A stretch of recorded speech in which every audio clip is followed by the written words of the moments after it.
jadi ibadat di sisi Allah Subhanahu wa taala. Iaitulah aqabah al-awarid. Aqabatul awarid. Awarid dengan makna yang menghalang. Awarid bermakna al-mawana', yang menghalang kita. Menghalang kita untuk beribadat kepada Allah Subhanahu wa taala. Kebiasaannya bila mari dia, kalau kita tak cuba atasi, maka akan terbantulah perjalanan kita. Rezeki contoh. Rezeki, kerana kebimbangan kepada rezeki menyebabkan kita langgar perintah Allah Subhanahu wa taala. Kebimbangan-kebimbangan tertentu, benda yang tak berlaku lagi. Bimbang apa yang kita nak tak dapat. Apa yang kita tak nak berlaku, menyebabkan kita langgar perintah tu Tuhan, menyebabkan kita tinggal kata keazaman kita yang awal, iaitu untuk menjadi hamba Allah Subhanahu wa taala. Yang ketiganya pula asyada'id wal masaib. Syada'id makna kesusahan-kesusahan. Kerana susah maka kita berhenti. Kerana susah kita mula menipu orang.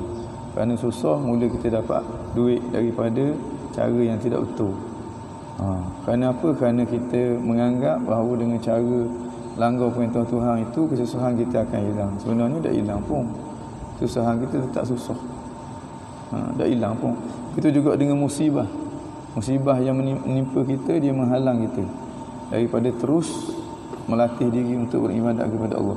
Sepatutnya syada'i, masaib yang menimpa kita tu menjadi tangga untuk kita terus berjalan menuju kepada Allah. Sepatutnya musibah yang menimpa kita tu sepatutnya peluang untuk kita latih diri dengan sabar.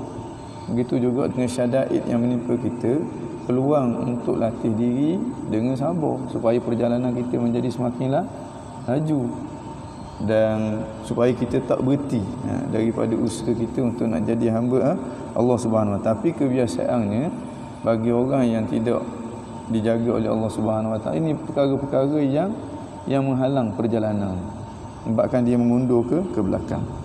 Yang keempatnya jenis-jenis ketentuan Allah Subhanahu wa taala, baik dan juga buruk. Kadang-kadang yang baik berlaku kepada kita menyebabkan kita kufur dengan nikmat Allah Subhanahu wa taala. Yang buruk berlaku pada kita menyebabkan kita tak sabar, kita keluh kesah, kita marah kepada Tuhan dan sebagainya. Ini menghalang perjalanan kita untuk nak jadi hamba Allah, supaya ibadat kita tu betul-betul ibadat yang berkualiti, ibadat yang banyak lagi berkualiti. Itu orang panggil abid, ahli ibadat. Makna ibadat dia kualiti, makna menepati dengan spek yang dikehendaki oleh Tuhan, zahir dan juga batin. Kemudian ibadat dia tu banyak. Kalau ibadat sikit-sikit, orang tak panggil ahli ibadat. Jadi nak gitu, ini antara penghalang-penghalang. Kadang-kadang beribadat juga tapi tak banyak. Kadang-kadang beribadat juga tapi kualitinya tak comel.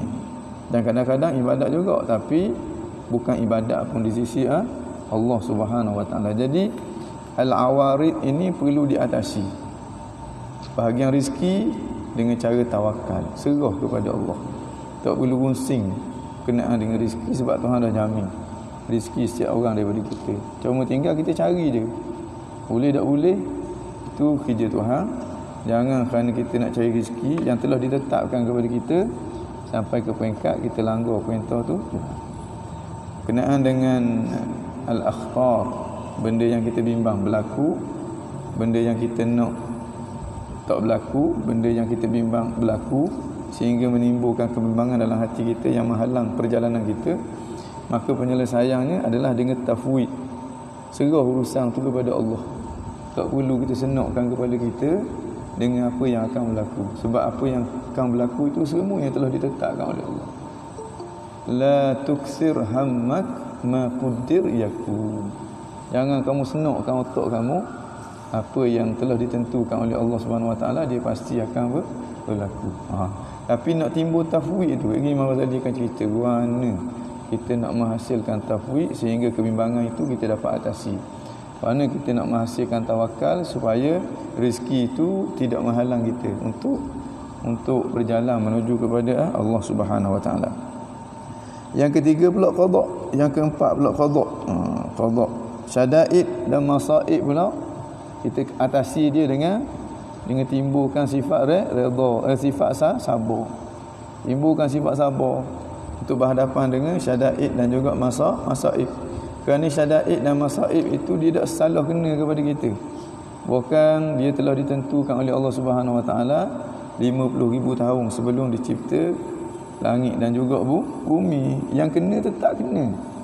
Yang pentingnya kita kena bersabar dan berusahalah untuk nak keluar daripada syada'id, keluar daripada masaib, bukan dengan cara kita bantukan perjalanan kita menuju kepada Allah Subhanahu Wa Taala. Akhir sekali qada, ketentuan Tuhan baik dan buruk. Kalau yang baik kita bersyukur, kalau yang buruk kita redha. Jadi atasi masalah qada sebagai penghalang perjalanan kita dengan cara redha. Makna kalau kita boleh buat gitu, empat benda ni kita boleh atasi gitu, kita boleh tawakal dengan erti kata yang sebenar, kita boleh tafwid erti kata yang sebenar, kita boleh sabar dengan erti kata yang sebenar, kita boleh redha dengan erti kata yang sebenar, maka empat perkara ni dia tidak menghalang perjalanan kita, bahkan dia mempercepatkan lagi perjalanan kita.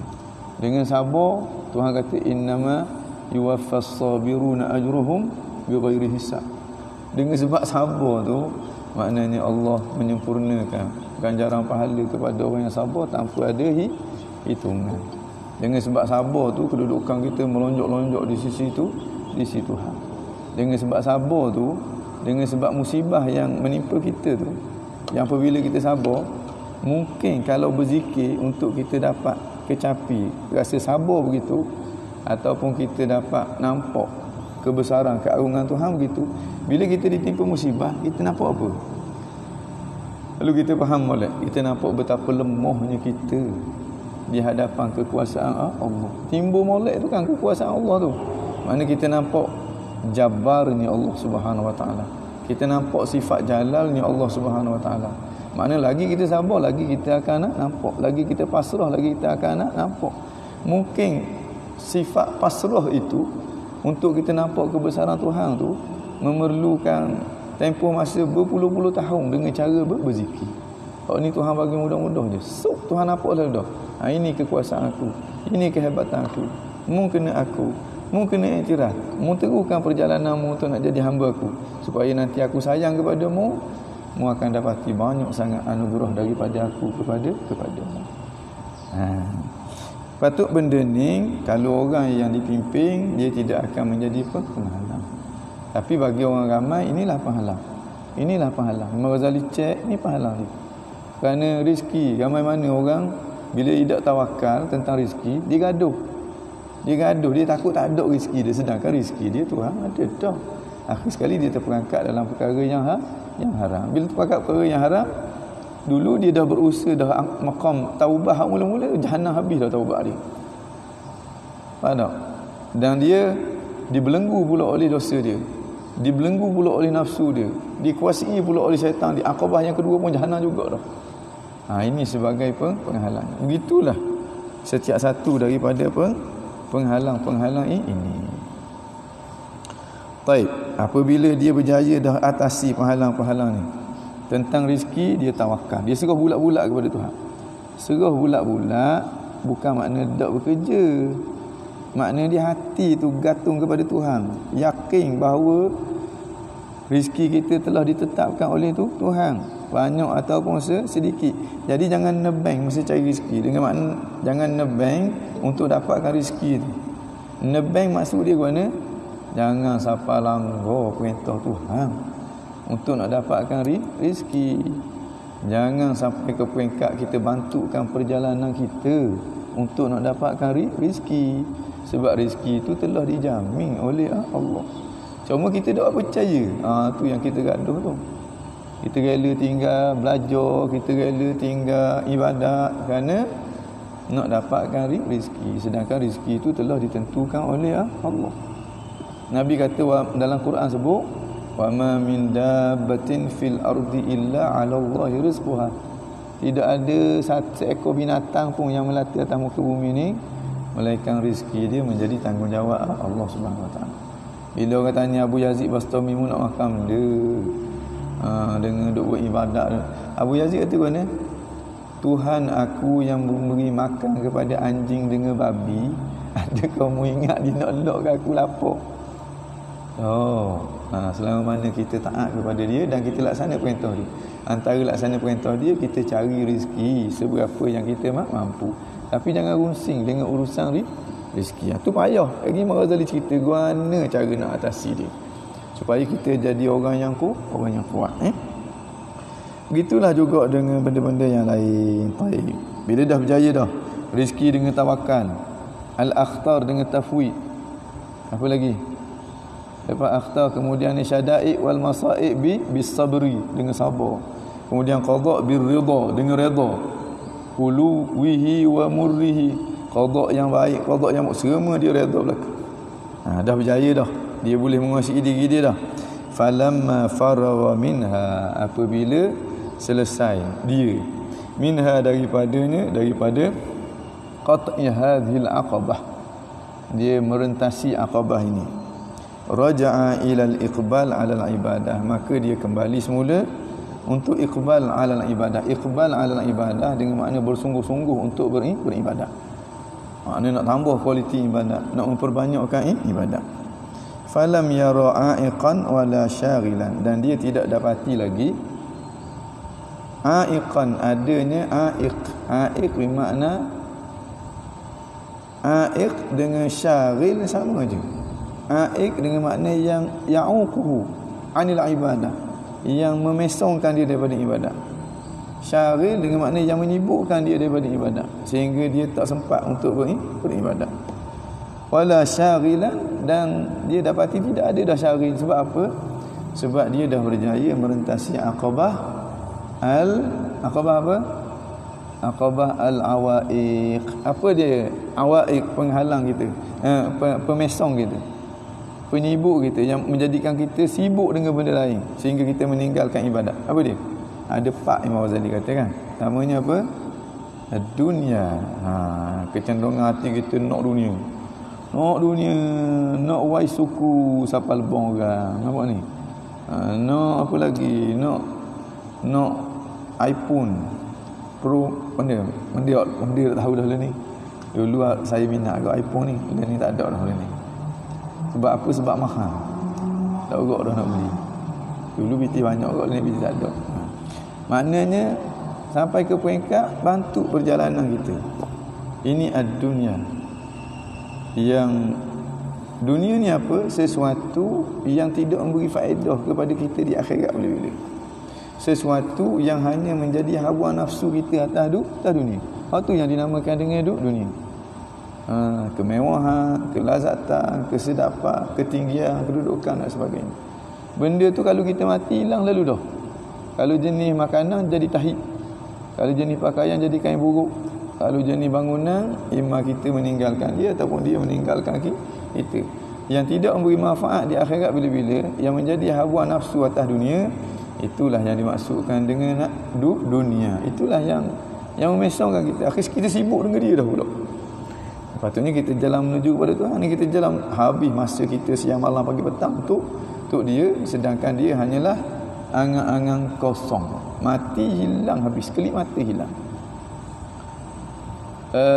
Yang pertama. Yang keduanya, al-khalqu. Ingat tak lagi? Manusia. Ajak kita ngopak, ajak kita tengok cerita keling. Kadang-kadang dia ajak kita buat jahat, tapi kerana dia ibadat kita rosak, sebab kita nak nunjuk ke dia. Jahanam habis ibadat kita, tak jadi ibadat. Ini al-khalqu.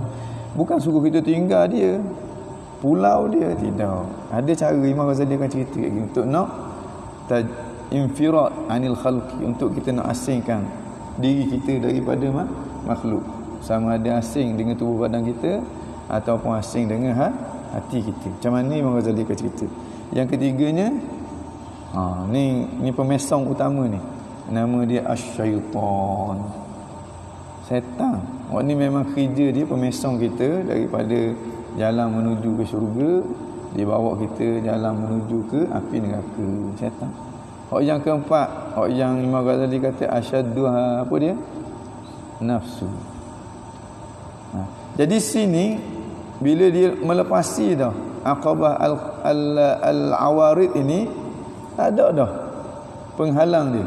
Tidak ada dah yang memesongkan perjalanan dia. Sebab apa? Sebab dia telah berjaya sebelum daripada itu merentasi Aqabah al-awaiq. Jadi dah bila dia boleh atasi dah, benda tu tak ganggu dah lagi dia. Faham? Tapi andai kata dia tewas sini, hak pak-pak tu akan mari tarik dia semula. Hak mula-mula, hak taubat, hak dia naik tu jahanam habis pula situ. Kena bermula daripada awal pula. Kena taubat pula, kena atasi awaiq pula, kena atasi dengan awarid. Ini kita nampak payah. Nak ibadat, nak jadi ibadat tu bukannya mudah. Nak masuk pada title abid ataupun ubad ataupun abidun bukan suatu benda yang mudah. Nilainya cukup tinggi. Bila sesuatu nilai dia tinggi, maka bukan semua orang dapat. Alhamdulillah kalau kita dapat. Dan bila kita berada dalam majlis ilmu ni, ini dah kita meletak kaki kita untuk nak dapat benda tu. Tuhan dah bagi kekuatan kepada kita untuk kita dapat benda tu. Jadi kita teruskan berjalan.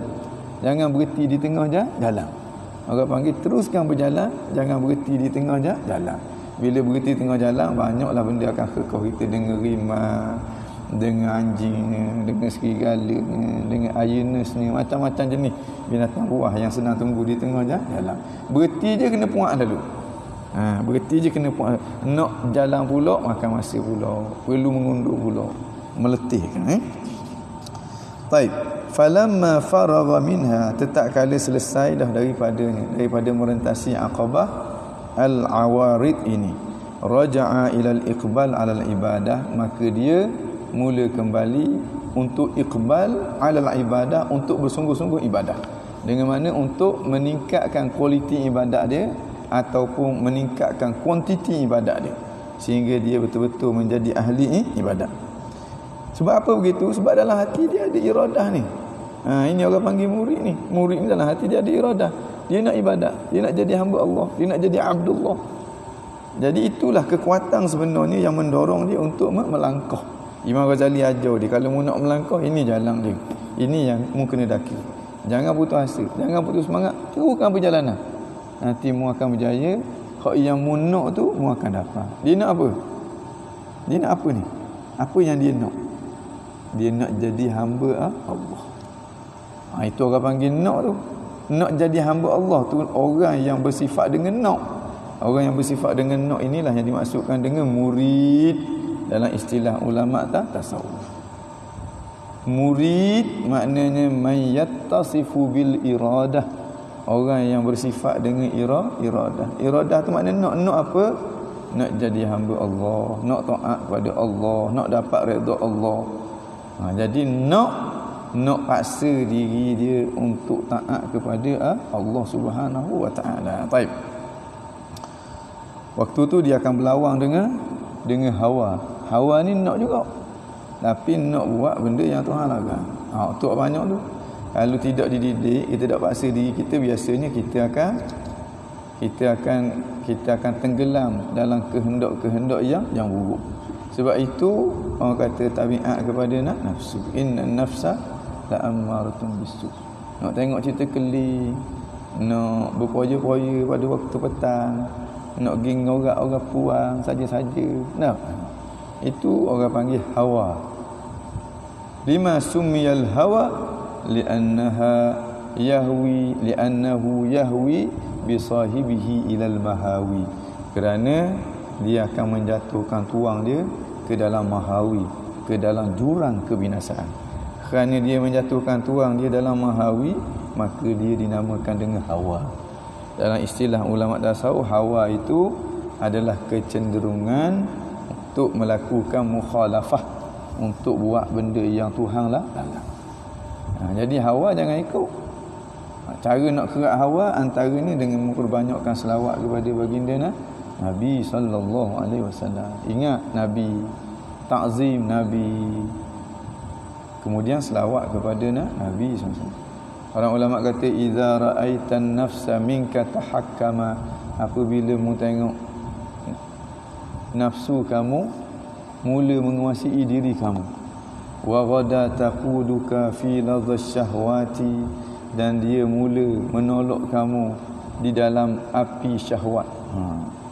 Fasrif hawaha, palingkan hawanya, kecenderungan buruk dia tu, bis salati muwaziban, dengan cara mengekali akan berselawat kepada baginda Nabi, la siyama bidalailil khairati, lebih-lebih lagi dengan selawat dalail al khairat. Bidalailil khairati kun mutamassika, dengan dalail khairat itu pegang sungguh-sungguh. Ilzam qiraataha, biasakan diri kamu dengan membacanya. Tanal ma tabtari, kamu akan dapat apa yang kamu nak.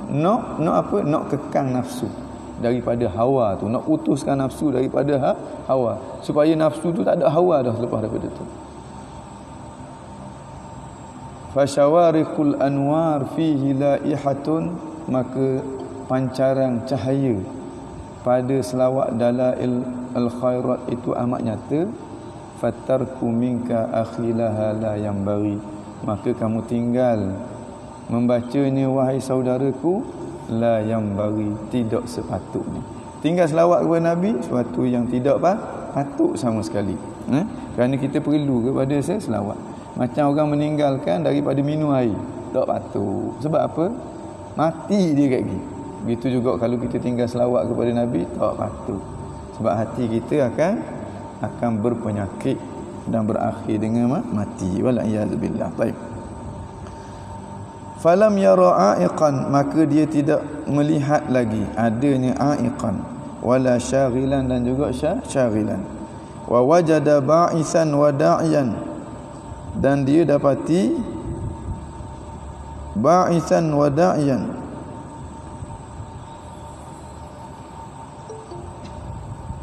Ini setelah dia bukan sahaja dia berjaya merentasi Aqabah al-Awarid, bahkan dia juga berjaya merentasi Aqabah al-Bawa'is. Bawa'is makna dia telah termotivasi untuk beribadat. Dia cuba mengatasinya dengan al-khauf dan juga ar-raja. Khauf dengan takut kepada siksaan Allah Subhanahu Wa Taala. Takut ibadat dia tak diterima oleh Allah Subhanahu. Takut Tuhan alihkan pandangan daripada melihat dia dengan pandangan rahmat dan juga belas ihsan. Raja, harap kepada pahala Allah, harap pandangan Allah, harap kepada ganjaran daripada Allah. Ini memotivasikan kita, motivasikan kita. Makna bila kita sebenarnya tadi faragha minha tu, faragha min aqabati al-bawa'is. Aqabah yang ke berapa? Aqabah bawa'is ni aqabah yang kelima tau. Aqabatul bawa'is.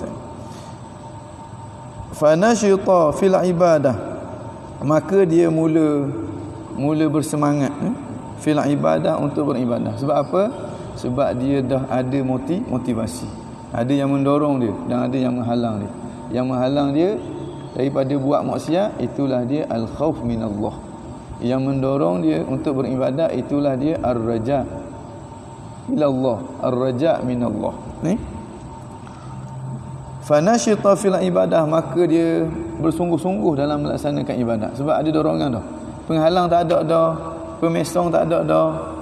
Kemudian dorongannya kuat dah. Maka dia nashita fil ibadah, dia dapat bersungguh-sungguh dalam beribadat dah ni.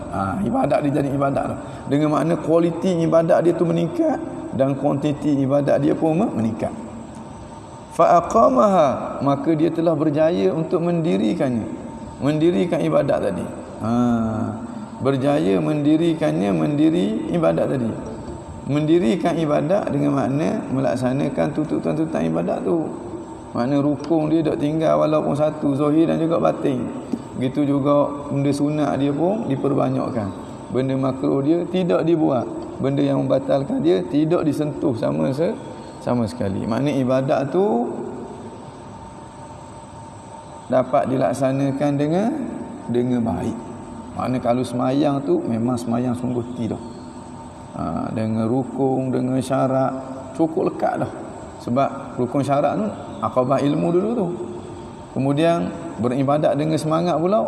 Sebab orang kata dia dah berjaya mengatasi penghalang, berjaya mengatasi pemesong perjalanan dia. Makna dia dah berjaya pada aqabah al-awarid, aqabah al-awaiq, dan dia juga berjaya merentasi aqabah al-bawa'ith. Dengan makna dia dah bermotivasi, dah timbul semangat yang kuat untuk beribadat, dan tidak ada lagi yang mengganggu ibadat dia. Jadi waktu tu dia boleh melaksanakan ibadat dengan sempurna. Melaksanakan ibadat dengan sempurna inilah orang panggil fa'aqamaha, dia mendirikan ibadat. Macam ke sembahyang kita, Tuhan suruh kita mendirikan sembahyang. Mendirikan sembahyang dengan makna bukan sembahyang sambil lewa. Sembahyang yang sungguh. Sebelum sembahyang tu fokus dah, ingat dah, hadir dah hati. Ambil air sembahyang tu comel dah. Hak sunat-sunat lengkap. Hak yang rukun tak tinggal sikit, hak yang makruh tak buat. Masuk dalam sembahyang dengan penuh khusyuk, dengan penuh pengharapan kepada Tuhan, dengan penuh rasa takut ibadat tidak diterima. Sebutannya disebut dengan molek, rokok dengan itu makna mendirikan solat. Kemudian lepas pada tu ada wirid pula. Mula-mula dengan istighfar, minta ampun daripada Tuhan kalau ada silap-silap. Ini orang panggil sembahyang hak sungguh ni. Hak ni tanha anil fahsya'i wal munkar. Zahir dan juga batin. Wa anaqaha, dan dia dapat memeluk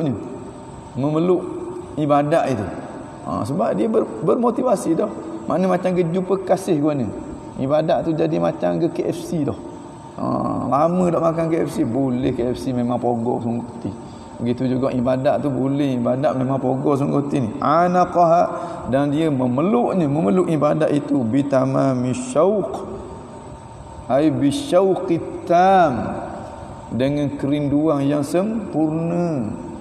Orang yang rindu pada kasih dia, mula-mula jumpa ke mana? Kepada bini lah, kepada orang lain tak boleh buat gitu. Peluk sungguh-sungguh hati. Sebab apa? Kerinduan ni orang ni rindu kepada ibadat ni.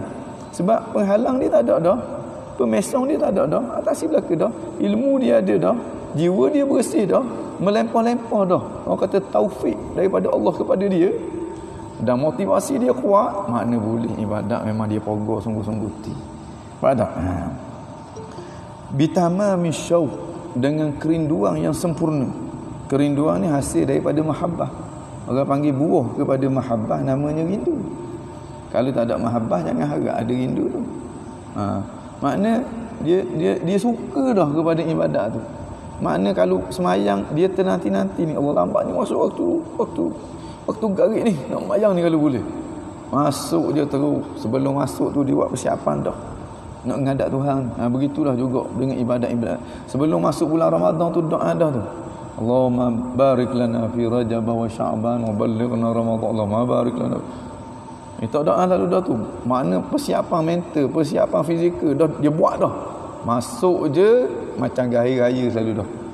Untuk merayakan ibadat yang merupakan anugerah daripada Allah Subhanahu Wa Taala kepada dia lain dengan orang hak malas, hak puas nolak. Mayang dulu, mayang pun kadang-kadang tak ingat Allahu Akbar.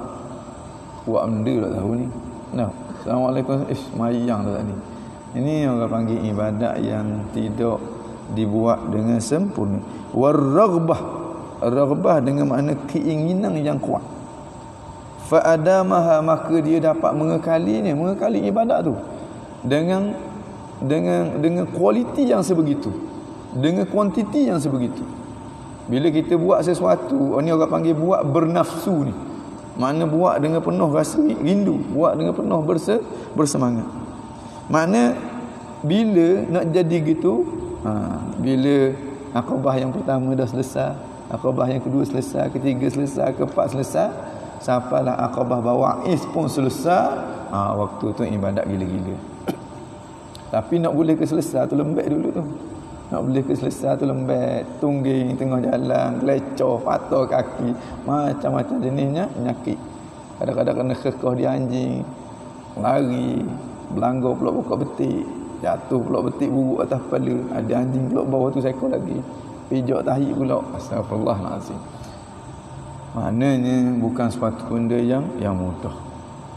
Walaupun dia payah, tapi Tuhan buka peluang untuk kita. peluangnya untuk kita. Jalannya ada. Hak yang tinggal kita kena bersungguh. Bukan buat sambil lewu. Kalau sambil lewu tak boleh. Benda mahal, kaedahnya sunnatullah, benda yang mahal kita tak akan dapat sambil dalam keadaan kita sambil lewu. Kalau hak boleh, mudah je, petik sekali mari lalu, memang sah, tak ada berkualiti, tak ada bernilai. Jalan sikit boleh sepak lalu, memang sah. Orang panggil batu jalan tak ada benda. Selori baru RM320. Kalau sutil, tapi kalau nak boleh dia 5, kena naik panjat bukit, kena risikonya ada macam-macam. Bila benda mahal payah lalu. Tapi orang yang bersungguh dia akan dapat. Man sabara zafar. Man sabara zafara. Sesiapa yang sabar dia akan dapat. Itu janji Tuhan tu. Wa man lazama qara'al bab yushak an yuftah lahu. Sesiapa yang terus-menerus mengetuk pintu, itu menjadi petanda pintu tu dah nak dibuka untuk dia. Teruskan lagi. Kalau berhenti, padahal seminit je orang nak buka dah berhenti dah boleh. Start daripada awal pula lah. Kalau dia terus lagi, pasti Allah Subhanahu Wa Taala akan buka untuk dia. Sebab Allah Maha Pemurah. Allah Maha Penyayang. Husnuzan kepada Allah, buat apa benda yang Tuhan suruh kita buat, pasti anugerah dia lebih hebat daripada perbuatan kita. Kita pergi dekat dia sejekal, dia mari dekat kita sehasta dengan anugerah dia. Kita pergi kat dia dengan ibadat kita, dengan taat kita. Kita pergi kat dia sehasta, dia mari dekat kita sedepa.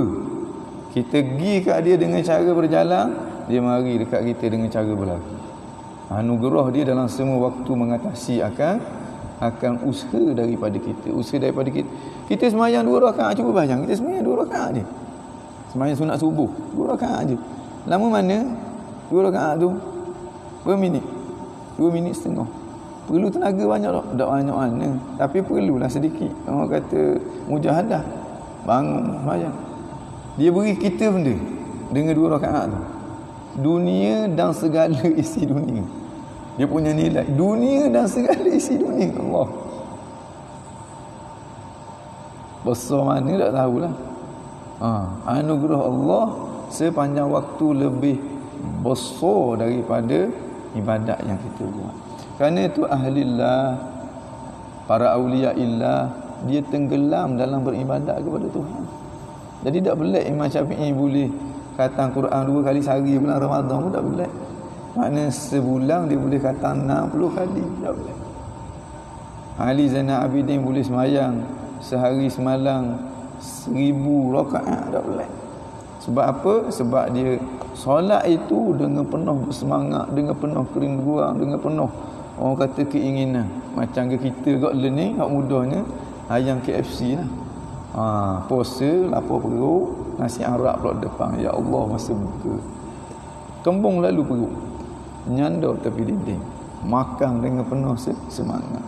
Hak yang jadi tahi semangat betul, hak yang jadi tahi memang semangat betul.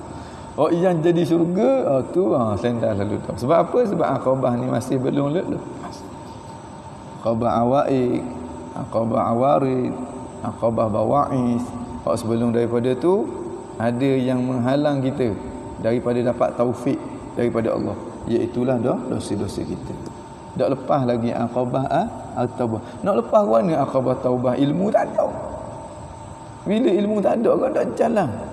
Bila ilmu tak ada tak jalan. Kalau tak mendaki Aqabah taubah pun tak jalan. Ilmu ada, tak mendaki Aqabah taubah pun tak jalan juga. Sebab dia terhalang daripada mendapat taufik dan juga al-qabul. Ni Imam Ghazali dia kabur sesak gini. Jelas dia kabur. Ini berdasarkan kepada kefahaman dia daripada Al-Quran dan juga hadis baginda Nabi dan pengalaman kerohanian dia sendiri. Bukan dia cakap kosong, tidak.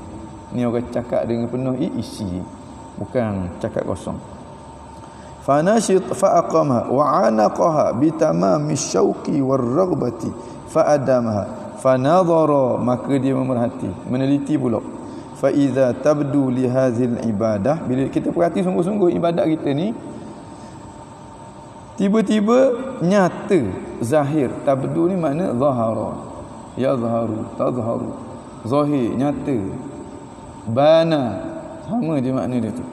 Li hadzal ibadah, akan ibadat ini. Ibadat ni yang dibuat dengan penuh hebat dah ni, penuh kerinduan dah ni, tapi golek-golek ada sebenda kita terlepas. Allati ihtamala fiha, yang mengandung padanya kulla zalik, setiap itu apa? Itu asyauq war raghbah, itu al-mazkur yang disebut tu.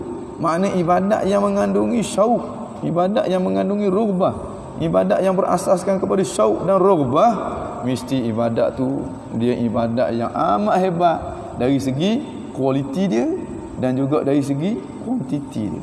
Sebab orang di peringkat ni dia akan mengecapi kelazatan beribadat. Maknanya kalau kita makan sikit-sikit ni nak mengecapi kelazatan makanan tadi, 2 hari setengah baru habis pinggang contohnya. Maknanya dia betul-betul orang panggil, betul-betul dia mengecapi kelazatan beribadat kepada Allah. Dia menikmati kelazatan beribadat kepada Allah. Jadi bila diperhati, bila buat ibadat banyak, kualiti dia hebat ni, tapi bila kita genung, ada benda yang kita tinggal. Afatani tabdu afatani, maknanya nyata ada 2 penyakit. Azimatani, yang cukup besar. Makna 2 penyakit, ibadat banyak dah, kualiti hebat dah, tapi dalam waktu yang sama golek-golek ni ada pula 2 penyakit yang akan merosakkan ibadat kita, yang menjadikan ibadat kita haba'an mansura, debu-debu yang berterbangan. Buat comel dah. Biasalah kita tanam pokok durian, musakin contohnya. Tanam molek dengan baja, dengan sembuh folianya macam-macam eseng. Kayak gini nampak daun dia mula kutu, ada kulak dak setabuk dah. Kalau kita dak sembuh racun kulak, jahanam habis. Walaupun baja banyak dah kita beri. Mula-mula tumbuh molek hijau ni, mari racun tu kulak. Kadang-kadang anak-anak bawah tu daun mula gugur. Akhir sekali nampak tinggal batang saja je. Sebab apa? Sebab adanya penyakit. Begitulah juga ibadat kita. Ibadat comel dah, dengan baju, dengan benda, tak ada pahala dah, tapi dengan sebab ada penyakit, jahanam habis. Penyakit ni, penyakit ibadat kita apa dia? Ada 2. Hak penyakit hak besar lah, hak lain ada lagi. Hak ni hak ibu dia. Wa huma ar-riya' wal 'ujbu, iaitulah riya' dan juga ujub. Hak ni hak ibadat comel, apatah lagi hak ibadat kita. Hak ibadat orang kata buat sambil tewa ni lagilah jahanam. Hak ni hak comel dah ni. Masih lagi adanya penyakit. Kita kena tahu penyakit ni, kena atasi penyakit tu. Kena tahu hak ni racun dia, ni. Hak ni pula kena lebih baja, dalam waktu yang sama kena pakai racun ni sikit. Ini kena racun Roundup, hak ni kena racun alai. Banyak jenis dia. Jadi itu kita perlu kepada pembimbing. Kalau pembimbing mudah. Kadang-kadang pembimbing tengok kita pun dia kenal. Mu ni nak nunjuk orang, mu ni banyak sangat. Hipokrit mu ni.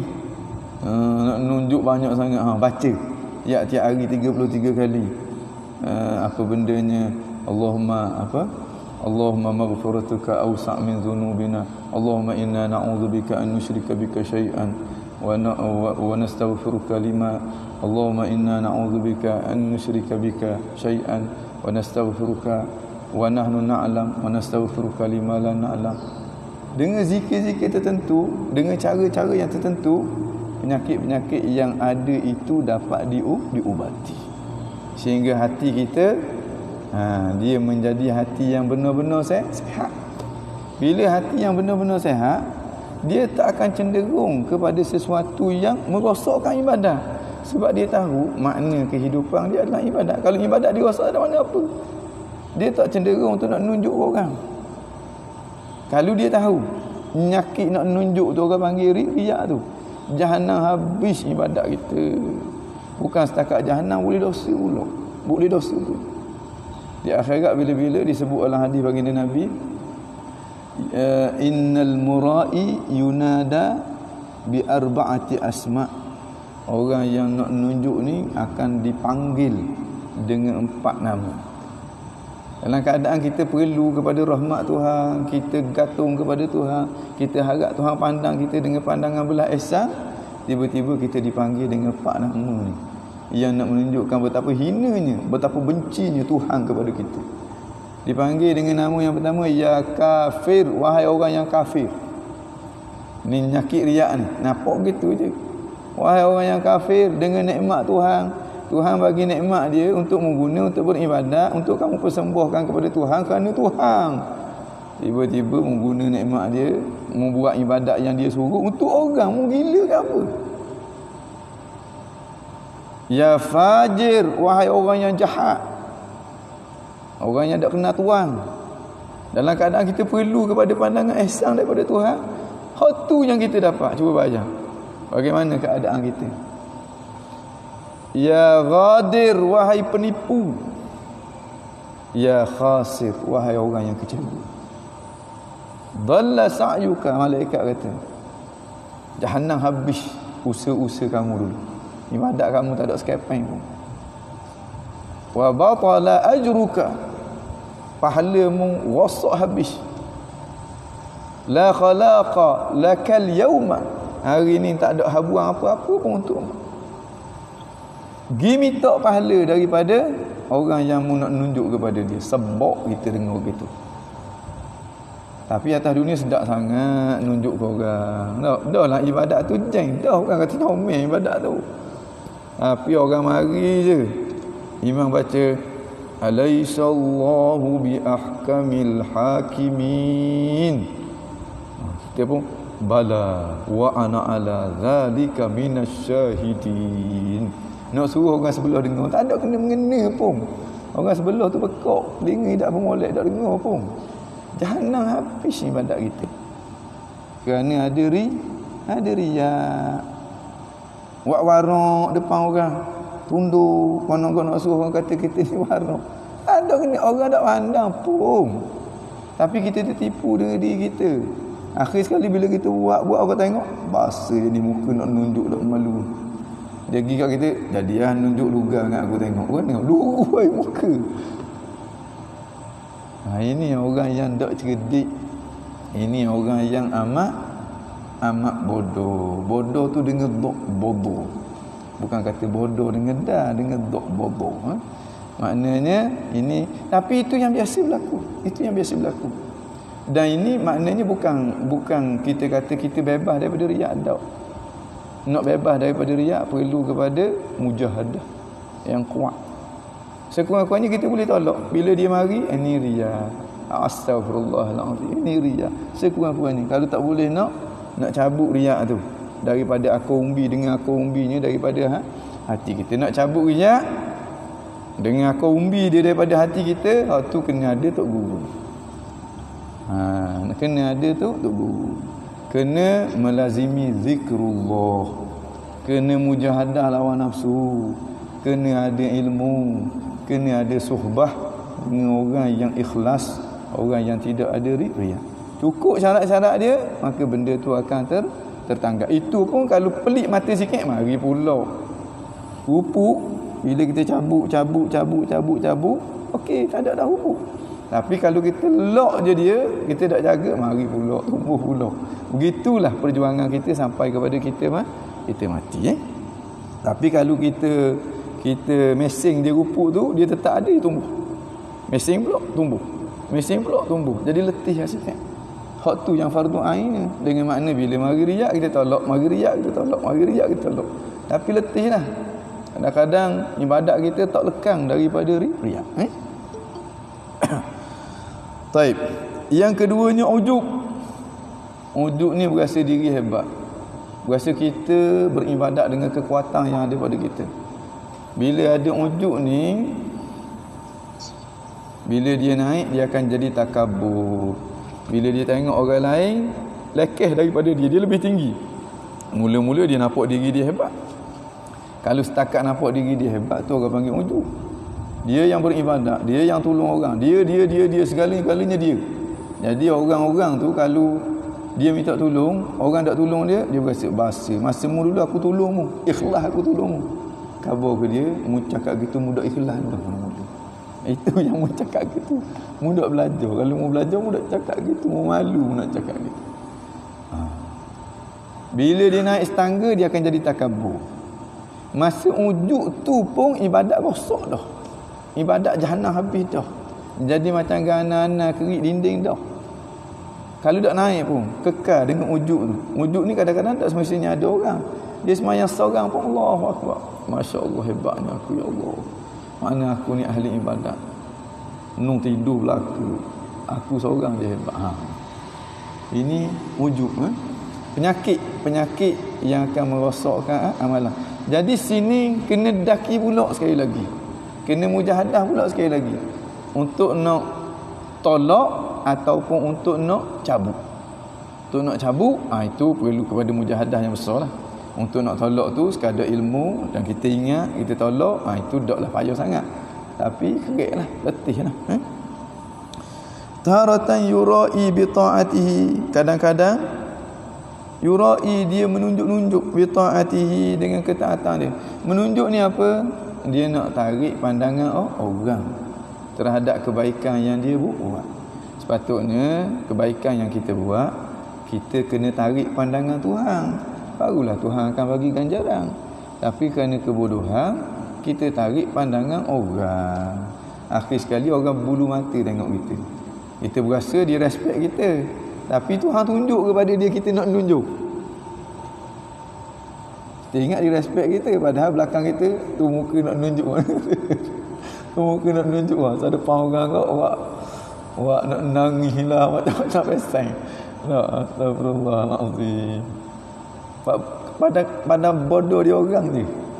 Orang kata tertipu dengan diri sendiri. Kita tak syok. Kita ni orang hebat. Orang respect kita. Orang ni kita. Orang ni kita. Pada orang pandang pun tak. Orang tengok kita nak mutah. Maknanya kalau Tuhan tunjuk bahawa kita nak menunjuk, lugas lalu dia kepada kita. Dan Tuhan boleh buka kepada siapa yang dia nak buka. Kita nak tarik perhatian dia, Tuhan tunjuk kepada dia bahawa kita nak tarik perhatian dia. Maka jatuh selalu kedudukan kita pada pandangan. Walaupun kita rasa kita hebat dalam hati dia tu. Kita tertipu dengan diri kita sendiri. Kayak gimana tadi akan cerita ni? Ini sedap kitab Minhajul Abidin ni. Taratan wa ukhra ay wa taratan ukhra, pada waktu yang lain pula yamtani'u an zalik, dia tahan diri dia daripada itu, daripada riak tu, tak ada riak dah. Wa yaluma nafsahu, dan dia mencela diri dia bila dia riak, dia istighfar kepada Allah Subhanahu wa taala.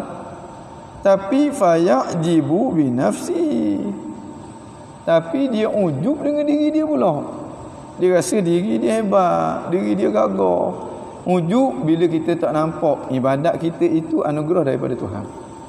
Jadi kita kena nampak, sedar-sedarkan diri kita, kebaikan yang kita buat, ibadat yang kita buat tu bukan datang daripada kekuatan kita, tapi datang daripada taufik, anugerah Allah Subhanahu Wa Taala. Jadi lagi banyak kita ibadat, lagi kita nampak baiknya Allah Subhanahu Wa Taala kepada kita. Lagi perlu kita mensyukuri anugerah dia tadi dengan cara teruskan dalam beribadat, berhenti daripada buat maksiat. Antara maksiatnya kita rasa diri kita hebat, antara maksiatnya kita pandang orang lekeh daripada kita. Itu riak tu, dan itu ujub tu, itu takabur tu. Antara maksiat kita beribadat nak tunjuk kepada orang. Suruh orang kata kita orang yang warak, bila cakap ayat bunga-bunga slow-slow sikit-sikit, ya orang nangis. Kita pun mudah nangis depan orang. Belakang orang payah tak patut nak nangis. Depan orang kosek sikit, selok lalu dah. Kerana apa? Kerana kita tertipu dengan diri kita. Kita tertipu dengan diri kita. Tapi jangan pula kalau kita tengok ada orang tu imam ke, dia semayang, dia nangis, kita kata ni riak ni. Tak, kita tak tahu hati orang. Kita kena husnuzan. Bahagian kita kena jaga-jaga. Hak bahagian orang kita kena husnuzan. Boleh jadi kita husnuzan, dia sedih, dia takut kepada Tuhan, kita respect kepada dia, kita bagi layanan yang baik kepada dia. Sebab boleh jadi kemungkinan besar dia orang yang dekat dengan Allah Subhanahu Wa Taala, hati dia lembut. Tapi bahagian kita sendiri tahu tentang diri kita, jangan hipokrit, jangan hipokrit. Tapi ujub pula, ada ujub pula. Fa yuhbitul ibadata alaihi, maka gugur ibadat ke atasnya. Gugur ibadat, ada kalanya ibadat tu tak jadi ibadat, jadi maksiat terus. Ada kalanya gugur ibadat tu, pahala ibadat tu hilang. Tak boleh, tak ada benda. Ni selok kita ni. Kita duk ibadat, kita duk sok, ibadat kita hebat, kita gini, dengar riak nak tunjuk ke orang. Bila hati lalai, tak sedar nak tunjuk ke orang. Tidak sedar bahawa dia ujub dengan diri dia. Bila hati dia lalai. Dan dia menyangka ibadat dia banyak. Cukup modal dah, dia kata nak menghadap Tuhan. Berak mati tengok bila diangkat hijab, ditunjuk hakikah. Tengok dalam surat amalan tak ada berasa pun ibadat kepada Tuhan. Hak yang ada apa? Riak. Riak tu makna orang yang dilaknat tu. Ujub. Seakan-akan ada laknat. Setan. Astaghfirullahalazim. Tak selok ke pada waktu tu. Ini kalau kita tidak cuba untuk nak sedarkan akal kita sebelum daripada kita tiba di saat hijab dibuka, segala hakikat kita dapat melihat dengan jelas. Mana tengok sesuatu tu bi'ainil, bukan kata ilmul yaqin, ainil yaqin, haqqul yaqin. Tengok betul-betul depan mata. Taib wa yutlifuha, dan akan merosok akan dia, merosok akan ibadat kita. Fastaqbalathu, maka ada di hadapan dia. Istaqbala ni menyambut dia, nyambut duduk depan dia. Makna menghadap kepada dia, duduk depan dia. Hahuna, di sini aqabatu alqawadah, satu aqabah yang dia kena rentas, dia kena atasi, namanya aqabah al-qawadah. Qawadah daripada perkataan qadihah, qawadah, maknanya yang merosokkan, yang menjahannamkan. Orang panggil yang menjengkan, mengejengkeringkan kita. Fahtaja ila qat'iha, maka dia perlu mengeraknya. Mengerak dengan makna merentasinya ataupun mendakinya supaya dia sampai ke kemuncak. Dia dapat mengatasi akan masalah ini bil ikhlas. Fahtaja ila qat'iha, maka dia perlu merentasinya, merentasi aqabah ni, aqabah qawadah, bil ikhlas, dengan ikhlas. Warna nak ikhlas kayak gimana tadi cerita, dengan timbulkan sifat ikhlas dalam hati kita. Bila timbul sifat ikhlas, maka akan hilanglah sifat riya. Bila kita ikhlas, riya akan hilang. Bila ikhlas hilang, riya akan timbul. Dia riak dengan ikhlas ni macam ke timur dengan barat lah. Orang kata dua benda yang berlawanan. Baik. Wa zikril minnah, ikhlas untuk mengatasi riak. Ikhlas untuk mengatasi riak. Wa zikril minnah, zikri maknanya ikut. Jangan baca zakari. Kalau zakari makna kemaluan orang lelaki. Jadi kena berhati-hati. Ada di Mesir, ada seorang tu, dia nak balik ke Malaysia, habis dah belajar dengan Tok Guru. Jadi dia pergi lah kat Syekh tu, dia pergi jumpa dengan Tok Guru. Syekh kata, idza raja'tum ila baladikum ya waladi wala tansani fi salihi du'aikum. Wahai anakku, bila mu balik kampung, bila mu jangan lupa aku dalam doa-doamu yang baik-baik. Sebut nama aku, jangan lupa. Ni Tok Guru. Nak? Dia pun nak khabar ke Tok Guru dia bahawa ingatan kepada mu Syekh terlalu besar, aku tak akan lupa sama sekali. Nak guna bahasa sastra. Dia kata, wallahi ya Syekh, zakaruka indi kabir. Wallahi ya Syekh, kemaluanmu di sisi aku amat besar. Ini satu benda yang mengaitkan, jangan salah gitu. Zikrun maknanya sebut dengan lidah ataupun ingat dengan hati. Kalau zakarun itu orang panggil kemaluan orang lelaki. Sebenarnya orang Arab ni bahasa dia bahasa yang berlapik. Bila dia sebut zakarun tu, kita kata kemaluan orang lelaki tak. Sebenarnya zakarun tu bahasa yang berlapik dah. Zakarun asal makna dia orang lelaki. Habis tu kalau kita nak isi borang, bila disebut al-jins jantina, kita orang lelaki kita akan tulis zakarun. Orang puan akan tulis unsa. Ia lapik dah tu. Kalau kita sebut awang lah. Benda tu kita sebut awang. Mana kita lapik dah tu. Mana pakai seluar tu awang nampak tu. Awang tu orang kata kita penamakan kepada benda tu. Benda tu dia ada nama dia yang khusus. Bila sebut nama yang khusus itulah baru dikira sebagai mencarut. Nama dia yang khusus tu itu baru dikira sebagai mencarut. Maknanya kalau sebut orang Arab sebut zakarun, itu bukan carut. Itu makna bahasa yang telah lah lapik. Makna dia lelaki. Makna dia lelaki. Taib. Mana tadi? Habis itu. Aqabatul qawadah. Makna aqabah qawadah. Aqabah yang merosokkan, qawadah dengan makna perkara-perkara yang merosokkan amalan dia. Fahtaja ila qat'iha bil ikhlas, maka dia perlu melewatinya, merentasinya dengan ikhlas. Ikhlas hilanglah riya. Riya lawan dia ikhlas. Wa zikril minnah, dan ingat kepada anugerah. Minnah maknanya anugerah. Ata, minah, pemberian daripada Allah Subhanahu Wa Taala. Maknanya ibadat kita tu pemberian Tuhan dah kepada kita. Petanda Tuhan sayang kepada kita. Kalau tidak beri hak lain pun cukup dah hak tu. Hak lain dia simpan untuk negeri akhirat. Ni ibadat sikit nak khamak lalu dah. Nak itu, nak ini. Sedangkan orang kata Tuhan bagi ibadat kepada kita tu 1000 rahmat dah. Sebab hakikatnya kita tak ada daya dan upaya. Nabi ajar satu akidah kepada kita. Akidah Islam apa dia? La haula wala quwwata illa billah. Tidak ada daya untuk nak tinggal maksiat. Wala quwwata, tidak ada upaya untuk buat ibadat illa billah, melainkan dengan Allah, dengan anugerah Allah, dengan taufik daripada Allah. Kerana itu seseorang dia tak akan masuk ke dalam syurga semata-mata dengan ibadat dia.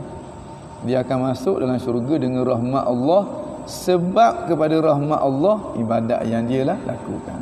Ibadat dia semata-mata tak melayakkan dia untuk nak masuk ke dalam syurga Allah Subhanahu Wa Taala, sebab syurga Allah Subhanahu Wa Taala amat mahal, amat bernilai jika nak dibandingkan dengan ibadat kita dalam tempoh 5 minit setengah. Penuh pula dengan riak, dengan ujuk, dengan benda-benda. Kalau tidak kerana rahmat dan belas ihsan daripada Allah, maka tak layak seorang pun daripada kita untuk nak masuk ke dalam syurga Allah. Kerana tu kita kena gantung kepada rahmat Tuhan. Jangan gantung kepada amalan kita. Sekalipun kita memperbanyakkan amalan, kerana kita tahu amalan itu adalah makna kepada kehidupan kita. Baik. Habis itu zikrul minnah, makna ingat kepada minnah. Minnah ni apa dia? Anugerah. Apa dia anugerah di sini? Iaitulah ibadat. Ibadat tu Tuhan bagi kita tu. Cuba tengok dulu, kekuatan kita sama je, sama kuat je. Boleh jadi dulu masa kita muda, kita lebih gagah daripada sekarang. Dulu kita tak mampu pun nak hadir dalam majlis-majlis ilmu. Tak mampu pun nak hadir dalam majlis-majlis zikir. Tak mampu pun nak baca Quran. Berapa tahun kita tak baca Quran? Berapa tahun kita tak berzikir? Mana kekuatan kita? Nak menunjukkan kita tak ada kekuatan. Mungkin waktu tu panjat bukit besar boleh ni. Jogging, perlu jeruk ni. Mayang subuh tak gerok. Tidur khengah-khengah. Mayang 2 rakaat sunat pun tak gerok. Sebab apa? Sebab kita tak ada daya dan upaya, melainkan dengan pertolongan daripada Allah. Makna bila kita boleh buat ibadat, kita kena rasa ya Allah, alhamdulillah. Dalam keadaan kita takut ibadat kita tu tak diterima, dalam waktu yang sama kita kena nampak itu anugerah daripada Allah Subhanahu Wa Taala kepada kita. Baik.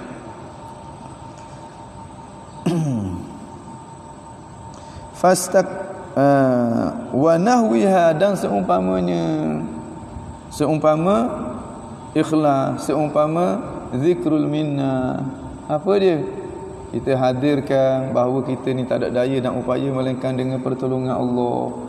Kita hadirkan betapa jahanamnya kita kalau kita buat ibadat dalam keadaan nak nunjuk, dalam keadaan rasa ujub, bahananya, malangnya kita. Ini semuanya dapat membantu kita. Sehingga kita dapat benar-benar beribadat dengan ikhlas kepada Allah Subhanahu Wa Taala. Baik. Liyaslam lahu, supaya selamat baginya ma ya'mal, apa yang dia amalkan. Supaya amalan dia tu amalan yang selamat. Amalan apa? Min khairin, daripada kebaikan-kebaikan yang dia lakukan. Kebaikan untuk diri dia dan kebaikan untuk orang lain. Semuanya itu kita mengharapkan ganjaran daripada Allah. Fa akhadha ay fa syara'a, maka dia mula syara'a ni mula masuk fi qat'i hadhil aqabah, untuk merentasi aqabah ini. Sebab apa? Sebab dia nampak kalaulah dia tidak merentasi aqabah ini, ibadat dia akan jadi seumpama debu-debu yang berterbangan, seumpama rumah yang dimakan oleh anai-anai, tak ada makna apa pun. Biiznillah, fa akhadha fi qat'i hadhil aqabah biiznillah ta'ala, dengan keizinan Allah. Tengok, tidak tinggal dengan keizinan Allah, dengan taufik daripada Allah. Sebab apa? Sebab memang kita tak ada daya dan upaya melainkan dengan pertolongan Allah. Bijiddin, dengan bersungguh-sungguh, sungguh buat, wahtiyat, dan dengan berhati-hati. Bersungguh-sungguh supaya Tuhan terima, berhati-hati supaya kita tak salah. Sebab bila kita salah, maka pasti Tuhan tak terima. Kadang-kadang ibadat kita tak jadi ibadat. Wa yatayaqqus, dan dengan cara tayaquzin, hati dia sedar, bukan hati dia lalai. Bi husnil hismati, dengan ismah, penjagaan Allah Subhanahu Wa Taala, penjagaan Allah yang baik, mana Tuhan jaga kita daripada jatuh dalam maksiat. Bi ismatil jabbar, mana penjagaan Tuhan yang bernama Jabbar. Jabbar apa dia? Ada dua makna. Satu makna yang merujuk kepada sifat jalal, satu lagi merujuk kepada sifat jamal. Jabbar yang merujuk kepada sifat jalal, Jabbar dengan makna yang menyempurnakan ibadat kita. Kita tak sempurna, ibadat yang kita buat semestinya tidak sempurna. Tuhan tak terima kecuali sesuatu yang sempurna, sebab dia maha sempurna. Jadi dengan rahmat dan belas ihsan daripada Allah, Allah sempurnakan ibadat kita yang tak sempurna, maka dia terima ibadat kita. Bila kita dengar gitu, berasa lega sikit hati kita. Tu bila itu maknanya kita dengar akan sifat jamal Allah Subhanahu Wa Taala. Satu lagi Jabbar masuk pada kategori sifat jalal yang menunjukkan kebesaran Allah.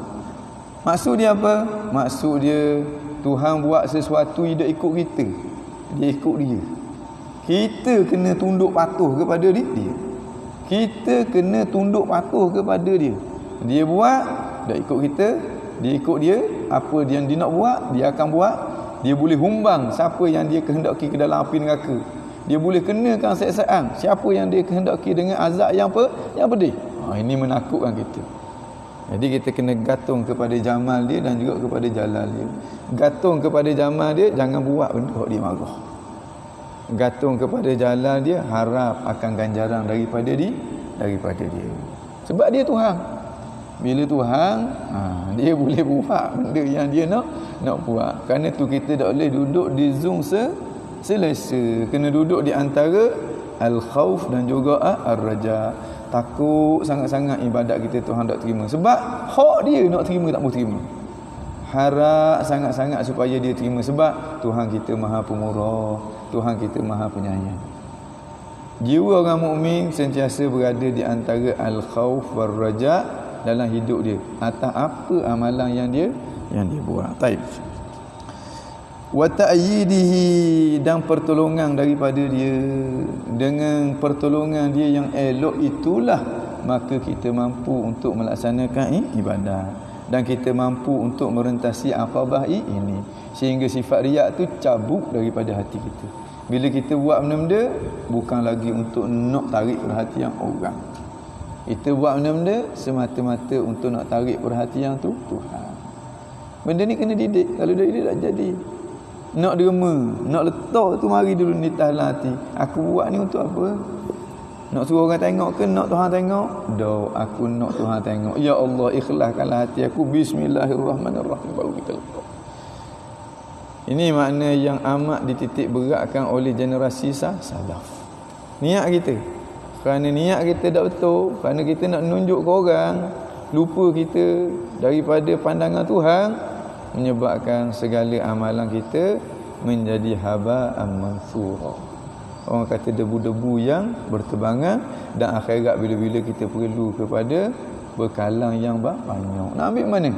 Dalam keadaan Tuhan kata, ya ghadir, wahai penipu. Kita kalau kawan kita pergi kata kita depan muka kita, wahai penipu. Warna mau? Ni muka menipu ni. Warna mau? Luruh muka kita. Ni baru 10, 15, 16 orang. Ni di padang mahsyar.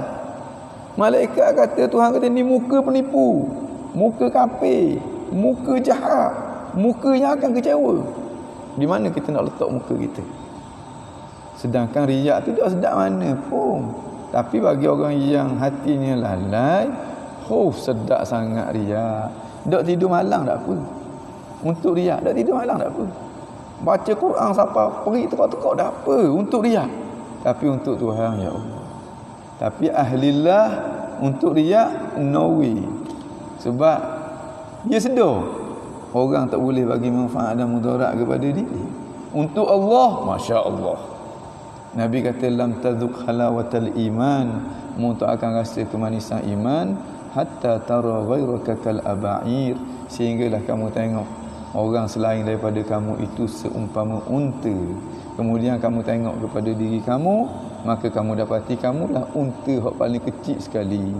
Orang yang cerdik, dia tak nak menunjuk kepada unta dengan ibadat yang dia buat. Kalau kita gak nak menunjuk ke lembu, nak suruh lembu tengok kita, lembu puji kita, ni kerja orang gila, bukan kerja orang yang berakal. Tapi tanpa penjagaan daripada Tuhan, waktulah yang biasanya kita terperangkap. Kita terperangkap. Baik. Falamma faragha min hadza kullihi, apabila selesai dah daripada ini semuanya. Berapa akabah dah selesai? 6 akabah dah selesai. Selesai dah 6 akabah. Mana waktu ni dia ibadat dengan ibadat yang cukup hebat dari segi kualiti dia dan juga kuantiti dia. Dan ibadat dia jadi ibadat dah, sebab penyakit-penyakit habis hilang belaka dah. Waktu ni hasalat lahul ibadah, maka terhasillah baginya ibadat. Dan ibadat tu dia akan bawa sebagai bekalan dia di akhirat bila. Kama yahiqu, seperti mana yang selayaknya, wa yang bari yang sepatutnya. Ibadat jadi ibadat sungguh tidak. Mana sembahyang sunat subuh tu, ganjaran yang Tuhan akan bagi lebih hebat daripada dunia dan segala isi dunia. Maknanya bila ngaji Quran, satu huruf tu digandakan pahala lebih daripada 10 kali ganda. Alif lam mim jadi 30 kebajikan yang Tuhan akan bagi. Bila puasa, Tuhan kata fa innahu li wa ana ajzi bihi. Ini puasa aku sendiri akan membalas. Banyak kita ada ni. Ini orang panggil Abdullah ni, hamba Allah ni. Yang Tuhan kata fadkhuli fi ibadi wadkhuli jannati ni. Tapi ada satu lagi akabah yang kita kena daki. Makna kalau kita dak daki akabah tu, ibadat kita buat kat kita Tuhan tarik semula. Anugerah dia Tuhan tarik semula. Kita kena ikat nikmat itu supaya dia terus kekal pada kita sehingga kita mati. Akabah tu dinamakan dengan akabati asyukri wal hamdi. Akabah syukur dan juga puji Tuhan. Tujuan dia tak lain tak bukan untuk nak ikat nikmat tu supaya terus berkekalan, supaya anugerah itu terus menerus dianugerahkan oleh Allah Subhanahu Wa Taala kepada kita. Dan ibadat itu adalah satu anugerah yang paling berharga dalam hidup itu. Ibadat itu adalah satu anugerah yang paling berharga dalam hidup kita. Baik. Habis itu. Wasalimat min kulli afatin, dan dia telah sejahtera daripada segala penyakit. Walakinnahu nadhara, akan tetapi dia masih lagi berfikir, merenung. Fa iza huwa, tiba-tiba dia dapati diri dia ghariqun, dia tenggelam fi buhuri minanillah, dalam lautan anugerah Allah Subhanahu Wa Taala. Ibadat dia gila-gila.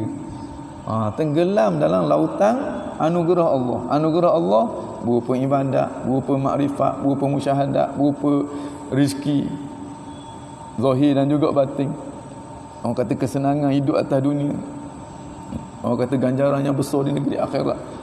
Maknanya dia akan dapati sungguh-sungguh, dia akan nampak sungguh-sungguh sabda Nabi dalam hadis kursi itu, kalau kamu datang kepadaku sejengkal, aku akan datang kepadamu sehasta.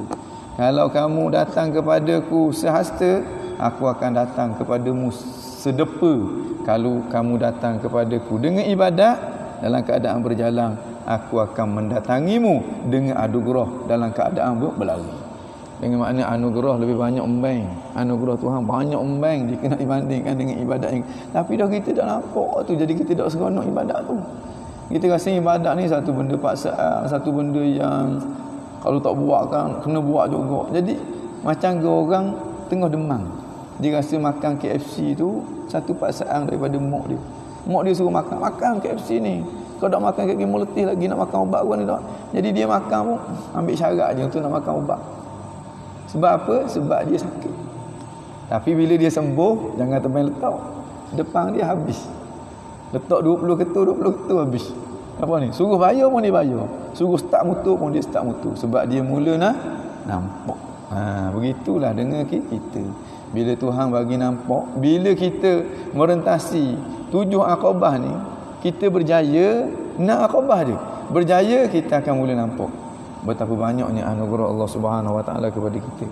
Maka pada waktu itu akan timbullah rasa sayang kita kepada Allah Subhanahu Wa Taala dengan erti kata yang sebenar. Bila sayang kepada Allah, maka rindu untuk nak berjumpa dengan Allah Subhanahu Wa Taala. Sebab apa? Sebab kita nampak anugerah dia tidak bertepi. Kalau orang kejap bagi duit RM50 kita, kemudian bagi baju baru pula, kemudian beri wai suku pula ke kita, kemudian ajak kita pergi jalan pula, pergi melancong pula, oh baik kita dengan dia, hati kita sentiasa lekat kepada dia, rindu kita nak jumpa dengan dia. Allah anugerah kepada kita segala-galanya. Yang kita perlu, yang kita tak perlu, dunia, akhirat, tak ada satu pun anugerah kecuali semuanya datang daripada Allah Subhanahu Wa Taala. Tapi kita tak nampak. Kerana itu kita tak sayang. Kerana itu kita tak pernah rasa rindu kepada Allah. Mudah-mudahan Allah Subhanahu Wa Taala bagi kenampakan kepada kita. Allah bagi taufik kepada kita untuk kita latih diri kita. Dan kemuncaknya Allah timbulkan rasa cinta kita kepada Allah, mengatasi akan cinta kita kepada yang lain. Dan kita mengharapkan supaya Allah Subhanahu Wa Taala juga sayang kepada kita, pandang dengan pandangan rahmat dan belas ihsan kepada kita, dan Allah Subhanahu Wa Taala masukkan kita di kalangan hamba-hamba dia. Amin amin amin ya rabbal alamin. Ada soalan tak? Ada soalan? Contoh lain, kita kan duduk dengan kawan-kawan, tapi bila kita dekat rumah tu, kita rasa macam kita seorang je buat kerja rumah. Jadinya kadang kita rasa macam penat tak? Seorang je buat. Itu kelamaan pun kita macam perlilah kawan-kawan kita. Bukan perli tu untuk apalah, untuk dia orang sudah yang kepentingan kita ni buat kerja bersama-sama. Tapi masa dia rasa macam apa? Dia rasa macam diri dia seorang je buat tu, betul ke? Rasa diri dia seorang buat tu nama dia ujub. Itu ujub dah lah tu. Kita rasa kita itu bila orang tak sahut perbuatan dia tu, dia nak marah kepada orang dan dia mungkit-mungkit dan dia buat sesuatu, dia rasa dia berhak mendapat sesuatu daripada orang, seperti mana dia rasa dia berhak mendapat sesuatu daripada tu maka tu orang panggil ujub lah tu. Kalau jenis ibadat kau boleh pahala sekepeng. Bila kita rasa kita yang buat, orang lain ada benda-benda, kita lah segala-galanya, kita buat tu dengan tapi kalaulah dia buat itu dengan hati yang molek, dia nampak dia bantu orang tu, Allah menggerakkan dia, bagi kekuatan kepada dia. Jadi dia tidak mengharapkan apa-apa pun daripada orang. Kalau dia nampak dia je bantu, orang lain tak bantu pun dia, kalau dia boleh berterusanlah keadaan begitu, maka dialah orang yang benar-benar ikhlas kerana Allah. Tapi kadang-kadang kita tak tahan juga. Main kita, akhir sekali kita pun dah buat juga. Tak. Kita buatlah seberapa yang kita mampu. Hak bahagian orang kita lock kepada dia. Kita tak rugi sebab kita dapat apa? Pahala. Sebab kita buat bukan kerana orang. Kita buat kerana tu Tuhan. Apa saja yang kita buat kerana Tuhan, kita tak akan pandang kepada orang. Orang nak balas ke tak nak balas, itu kerja dia. Yang penting kita dah dapat bahagian kita daripada. Tapi kalau kita nak dapat sesuatu daripada dia, kita buat hari ni, esok dia buat pula, maka kita buat tu awal-awal lagi dah tidak dinamakan dengan ikhlas. Kalau jenis ibadat, maka tidak ada pahala langsung. Kalau jenis ibadat, lebih baik kalau jenis ibadat tak ada pahala langsung. Ujuk kita rasa kita yang buat dengan kekuatan yang ada pada kita. Kita rasa kitalah segala-galanya. Bila sampai satu peringkat kita rasa orang perlu respect kepada kita, itu namanya idlal. Orang kita berhak mendapat sesuatu daripada orang, itu namanya idlal. Ataupun kita berhak dapat sesuatu daripada Tuhan, itu namanya idlal. Kalau dia meningkat sehingga kita nampak kita lebih baik daripada dia, maka itu dinamakan dengan takabbur. Makna kiri kanan, bila ada ujub, dia akan membuahkan buah yang buruk. Bila idlal, segala amalan kita tak akan diterima. Bila takabbur, maka dia tak akan dapat masuk syurga Allah Subhanahu Wa Taala. Allah payahlah kalau begitu Ustaz. Memanglah payah, benda mahal. Bila benda mahal, kita kena latih lah. Bila kita tolong orang, jangan harap orang tolong kita pula. Tolong orang, ingat kepada Allah. Tapi kalau kita ingat kepada Allah, kita banyak zikrullah, apa benda kita buat pun, kita mengharapkan daripada Allah. Orang tu nak tolong kita ke, kita jamin orang contohnya. Jamin orang ingat kepada Allah. Kita jamin orang tu nak dapat pandangan daripada Allah. Sebab Nabi suruh bagi makan kepada orang. Kalau kita tak ada piti, kita tak perlu jamin. Jamin buat apa? Kita ada piti lebih, kita jamin. Masa kita jamin, kita harap orang kata pandangan daripada Tuhan. Nanti bila dia ada duit, dia tak jamin kita itu hadiah. Ini baru orang ikhlas. Nak boleh ikhlas yang sebenar bukan mudah. Itu hadiah. Kau ada dia tak nak jamin. Kalau kita mengungkit, masa mu susah dulu aku jamin mu. Tapi sekarang mu tak jamin aku. Menunjukkan dia jamin orang ni kerana nak dapat perhatian daripada orang ni. Bukan dia jamin orang ni kerana nak dapat perhatian daripada Tuhan. Makna perbuatan dia tu tidak ikhlas, perbuatan dia tu adalah riya. Kosong je di situ. Yang dia mengharap orang kata pandangan daripada kawan dia tu, dia mengharap bantuan daripada kawan dia dalam keadaan dia susah tu. Harapan dia tu semestinya dia dapat. Kalau Tuhan tetap dia dapat, dia akan dapat. Kalau Tuhan tetap tak dapat. Kadang-kadang baloh hanya dengan kawan dia lepas benda tu. Jadi rugi kita kalau kita buat sesuatu bukan kerana Tuhan, kita buat sesuatu kerana orang. Kita buat sesuatu pastikan kerana Tuhan. Sekalipun kebaikan itu kita buat untuk orang, buat untuk orang lain, tapi kerana pastikan kerana tu Tuhan. Kita buat jepu untuk kita beli jepu untuk isteri kita. Tapi kerana apa kita beli jepu? Kerana melaksanakan perintah Tuhan supaya beri makan kepada anak bini kita. Jadi bila dia tak balas jasa kita, kita tak perah. Kita tidak perah. Sebab kita tahu bahawa kita dah dapat sesuatu daripada tu Tuhan. Dan apa yang Allah anugerah itu tidak ada tolak bandingannya dengan apa yang mungkin diberi oleh orang yang kita harapkan itu.